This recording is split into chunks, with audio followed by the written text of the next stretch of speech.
Chosen one, if you're listening to this message, understand that it's not by chance. There's a deeper reason you're here.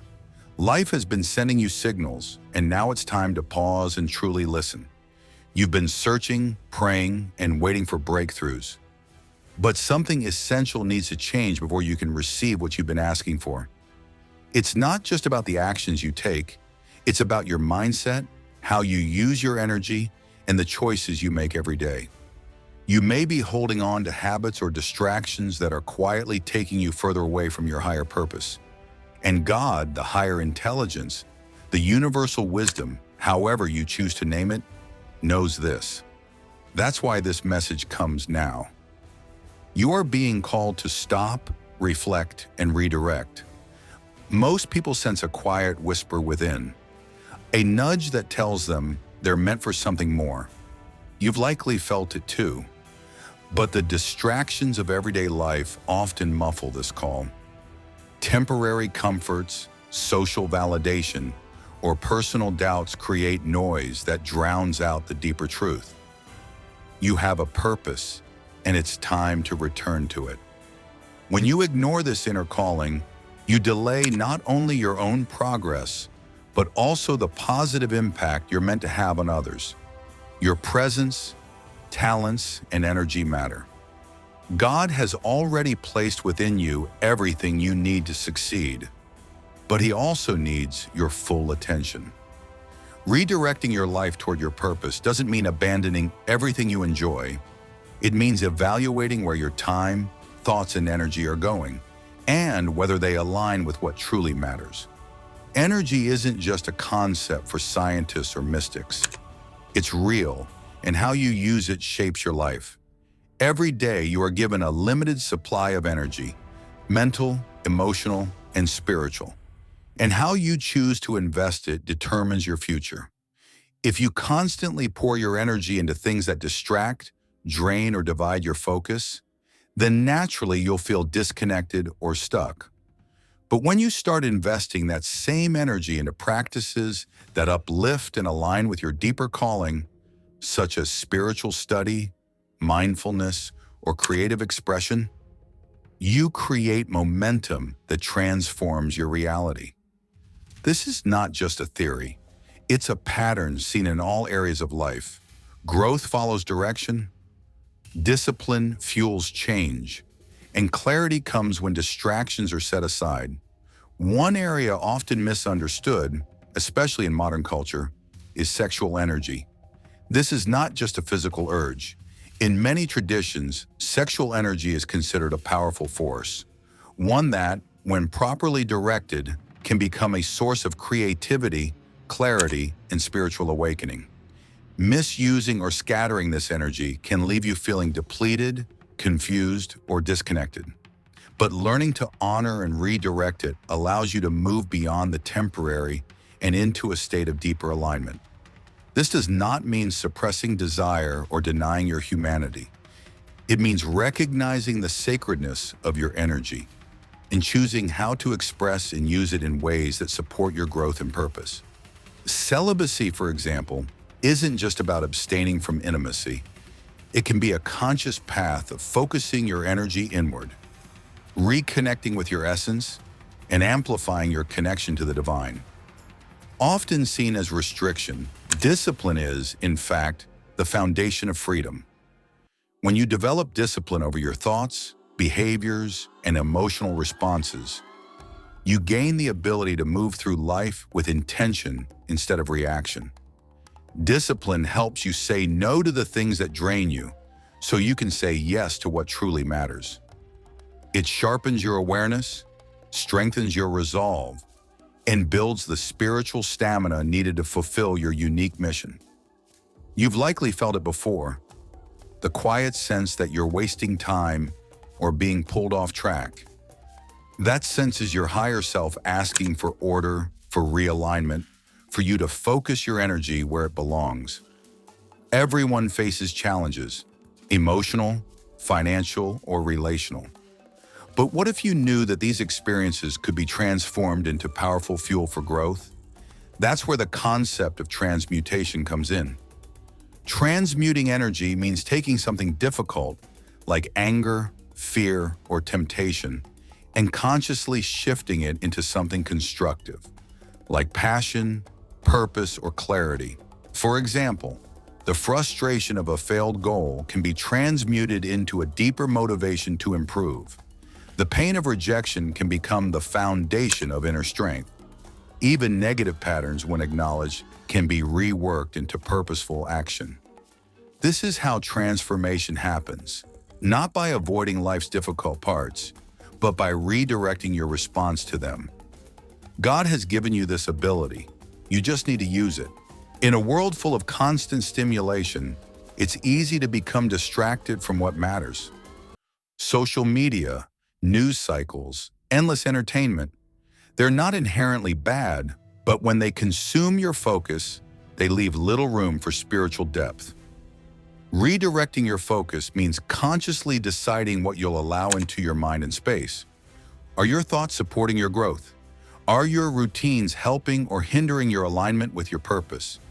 When you consistently choose distractions over discipline, you weaken your connection to your higher self.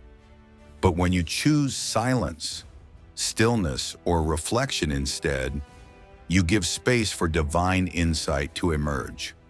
Remember, God is not asking you to be perfect, but He is calling you to wake up to your own power, to stop delaying, and to trust that the time is now.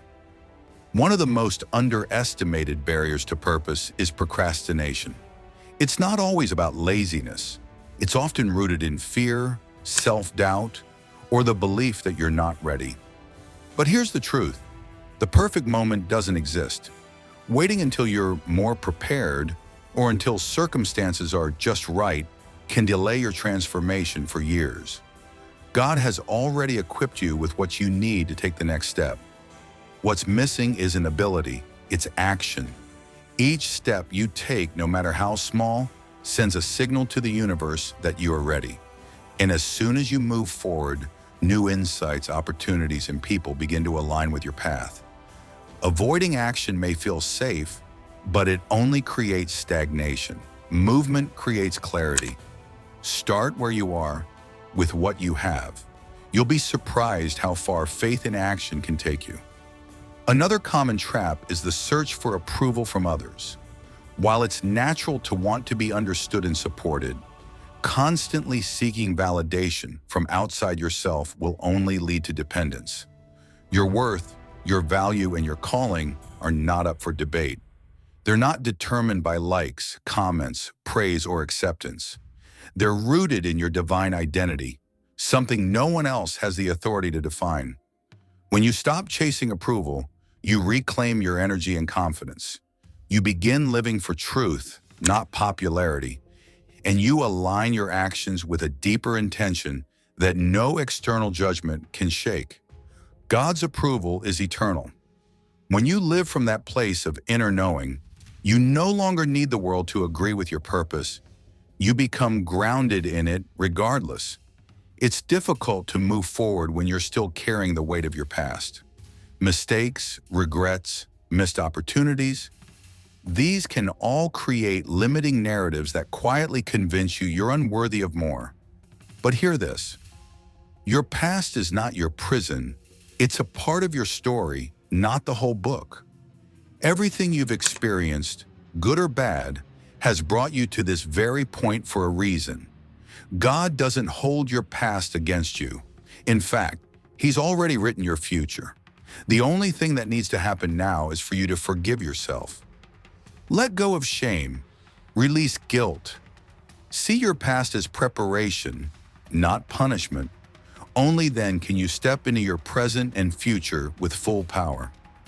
Many chosen ones play small not because they lack vision, but because they doubt their readiness. They shrink to fit in, stay silent to avoid conflict, or hold back their talents because they fear judgment or failure. But you weren't created to be invisible. You weren't made to blend in. You were made to shine, to speak, lead, serve, create, and inspire in ways that only you can. Playing small is a form of spiritual resistance. It's saying no to the very thing you were born for, and it's time to let go of that pattern. God has placed gifts inside you that the world needs. When you share them, you not only fulfill your own mission, you also awaken others to theirs. Greatness is not arrogance. It's obedience to your divine purpose. We live in a world that tells us fulfillment is found in things, status, possessions, or recognition. And while those things can bring moments of joy, they're often temporary. The lasting peace you seek, it doesn't come from outside. It comes from within. You are already enough. Everything you're seeking, love, purpose, validation, is already part of your spiritual DNA. When you stop looking outward and start cultivating inner connection, you find a kind of fulfillment that no external loss can take away. This is what spiritual maturity looks like. Knowing your worth without needing the world to confirm it. When your peace and joy come from divine alignment, you're no longer a slave to circumstances. One of the most loving decisions you can make for yourself is to stop settling. Whether in relationships, careers, or personal standards, settling often stems from the belief that you can't have better or don't deserve more. But God didn't design you for mediocrity. You weren't created just to survive. You were created to live fully. Settling for less than your potential is a form of self-rejection. It's saying yes to comfort at the cost of calling. And that's not the life you were meant to live. God has prepared more for you, but you have to be willing to walk away from what no longer aligns.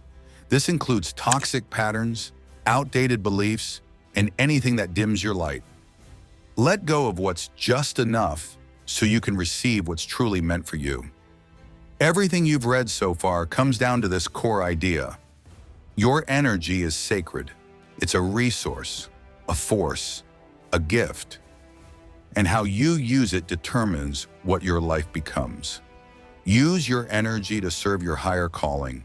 Use it to build, to heal, to create, to grow. Direct it toward people, habits, and environments that nourish your soul. Avoid leaks, places where energy drains without return. This includes not just people, but also mental habits like comparison, worry, or self-doubt. You don't need to do everything. You just need to do the right things, the ones that align with your mission. When your energy is focused, your impact multiplies.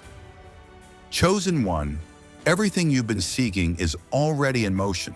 The clarity, peace, purpose, and fulfillment you desire, they are not far away. But they require one thing from you now, a decision. A decision to stop avoiding your calling. A decision to redirect your energy. A decision to step boldly into who you are meant to be. This isn't about perfection, it's about alignment. Each time you choose presence over distraction, faith over fear, and purpose over pleasure, you grow, you shift, you rise. The path ahead won't always be easy, but it will be worth it, and you won't walk it alone. God is with you. He knows your heart. He's seen your struggle, and He has been guiding you here for this very moment, so stop waiting. Start becoming. Your divine mission is calling. Are you ready to answer?